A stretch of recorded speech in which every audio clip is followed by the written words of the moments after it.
नमस्कार, MK exam मंथन में आपका स्वागत है। मैं मनोज कुमार। आज हम लोग टू द पॉइंट कार्यक्रम में देखेंगे नाटो के बारे में और समझेंगे कि आज यह वर्तमान में क्यों चर्चा में बना हुआ है और यह क्या कार्य करता है।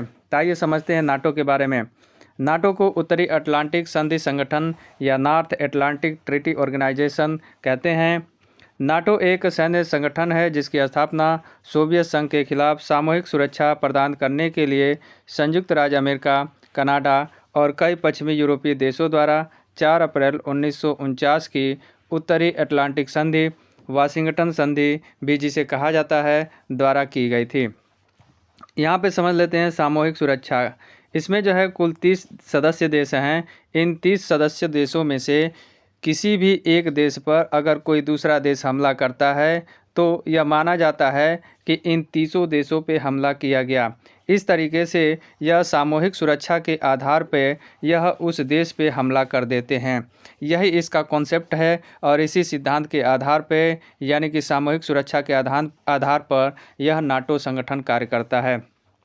यह वर्तमान में इसमें 30 सदस्य देश हैं, जिसमें उत्तरी मैसेडोनिया वर्ष 2020 में गठबंधन में शामिल होने वाला नवीनतम सदस्य देश बन गया।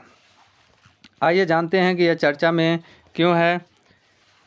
रूस और यूक्रेन के बीच युद्ध हो रहा है इस समय, आप लोग देख ही रहे हैं। नाटो जिसके कारण से चर्चा में बना हुआ है। आइए समझते हैं युद्ध का क्या कारण है इसका। रूस और यूक्रेन के बीच विवाद की जड़ नाटो को माना जा रहा है, क्योंकि रूस के हमले से पहले नाटो में यूक्रेन शामिल होने की तैयारी कर रहा था और इसके अलावा रूस ने इसे अपने लिए खतरा माना और यूक्रेन पे आक्रमण कर दिया। आइए समझते हैं नाटो की स्थापना क्यों की गई थी। सोवियत संघ रूस के हमलों से बचने और उसके विस्तार को रोकने के लिए द्वितीय विश्व युद्ध के बाद 1949 में उत्तरी अमेरिका और यूरोप के 12 सदस्यों के साथ नाटो की स्थापना की गई थी। नाटो चार्टर का अनुच्छेद 5 केवल सदस्य देशों की सुरक्षा देने के लिए नाटो को हमले की इजाज़त देता है। ऐसे में नाटो यूक्रेन की मदद नहीं कर पा रहा है, क्योंकि यूक्रेन नाटो का सदस्य अभी नहीं बना है, बल्कि प्रस्तावित किया गया था उसे बनाने के लिए, जिसके कारण से रूस ने हमला कर दिया यूक्रेन पर।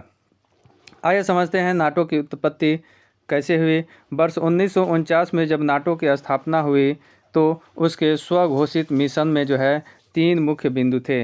पहला था सोवियत विस्तारवाद को रोकना, यानी सोवियत जो है अपने संगठन में, यानी सोवियत ने जो है नाटो के खिलाफ एक संगठन स्थापित किया जिसे वर्सा पैक्ट कहा जाता है, जिसमें कई देश जो है शामिल थे और वह विस्तार करता जा रहा था नाटो के खिलाफ। उसी को रोकने के लिए यह स्थापित किया गया था।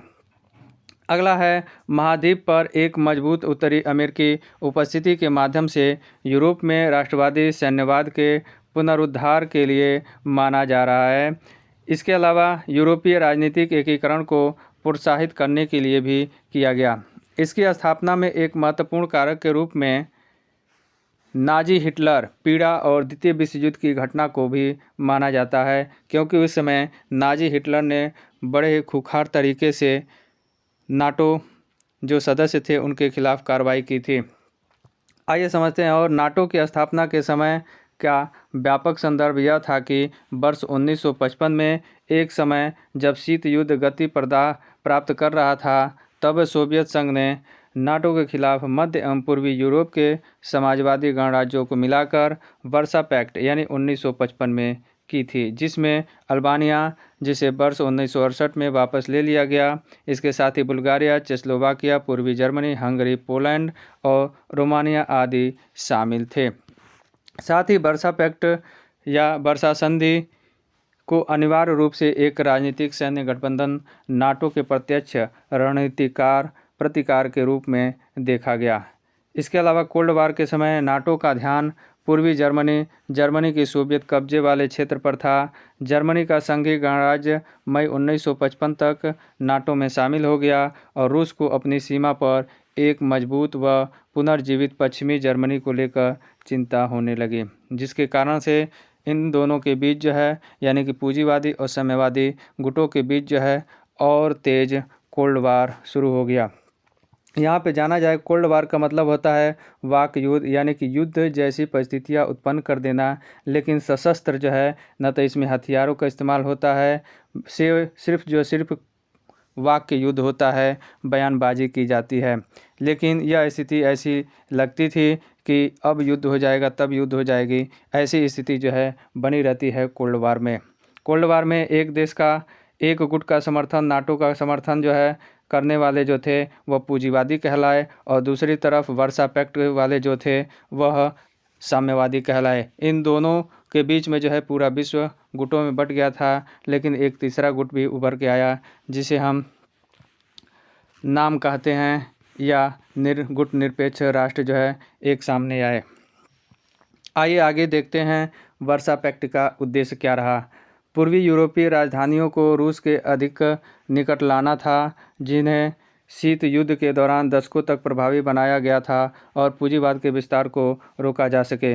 साथ ही वर्सा संधि ने सोवियत संघ को भी यूरोपीय क्षेत्र के राज्यों में नागरिक विद्रोह और असंतोष को रोकने का विकल्प प्रदान किया, जिसमें 1956 में हंगरी, 1968 में चेकोस्लोवाकिया और 1980-81 में पोलैंड शामिल थे। इसके अलावा 1980 के दशक के अंत तक जो कुछ भी विश्व स्तर पर उभर कर सामने आया, उसने अधिकांश वर्सा पैक्ट सहयोगियों में अपरिहार्य आर्थिक मंदी के भारी दबाव तथा सैन्य सहयोग की क्षमता के अंतर को संपूर्ण क्षेत्र में रणनीतिक रूप से कम कर दिया, यानी कमज़ोर बना दिया सोवियत संघ को।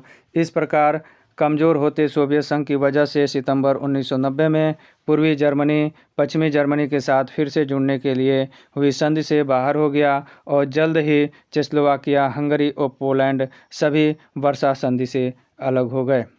इसके पश्चात 1991 में शुरुआत में सोवियत संघ के विघटन के बाद संधि को आधिकारिक तौर पे समाप्त कर दिया गया, यानी वर्सा पैक्ट जो है समाप्त हो गया।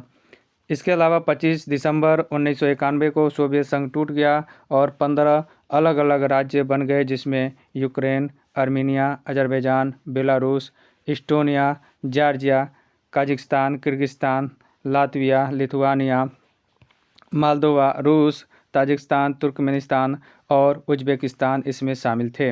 और यहाँ पे देख रहे हैं यूक्रेन भी शामिल था, इसलिए यह जो है ऐतिहासिक आधार पे भी वह यूक्रेन को नाटो में मिलने नहीं देना चाहता है रूस, इसलिए उसने यूक्रेन पे हमला कर दिया है।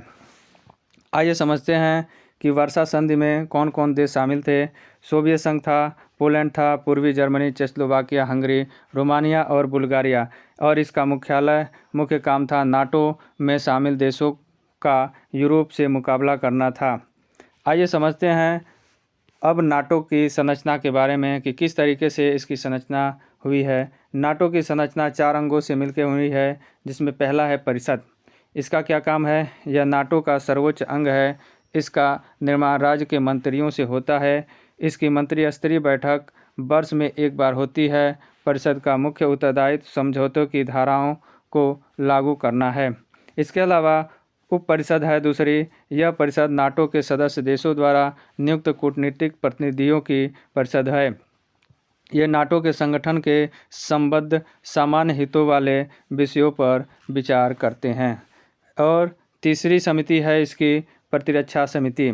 इसमें नाटो के सदस्य देशों के प्रतिरक्षा मंत्री शामिल होते हैं। इसका मुख्य कार्य प्रतिरक्षा रणनीति तथा नाटो एवं गैर नाटो देशों में सैन्य संबंधी विषयों पर विचार विमर्श करना है।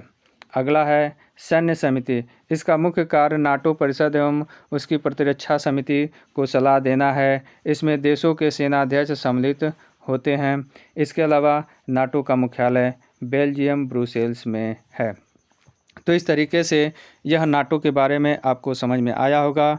और नाटो जो है इसीलिए आज चर्चा में है, क्योंकि रूस ने यूक्रेन पे हमला कर दिया है और नाटो सदस्यों ने, नाटो देश ने यूक्रेन को नाटो में शामिल करने के लिए यह प्रस्ताव रखा था और तैयार भी हो गया था यूक्रेन, लेकिन रूस ने इसे अपने लिए खतरा माना, इसलिए रूस ने यूक्रेन पे हमला कर दिया।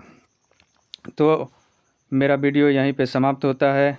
मेरे वीडियो को लाइक कर दीजिए, शेयर कर दीजिए और मेरे चैनल को सब्सक्राइब कर दीजिए। नमस्कार।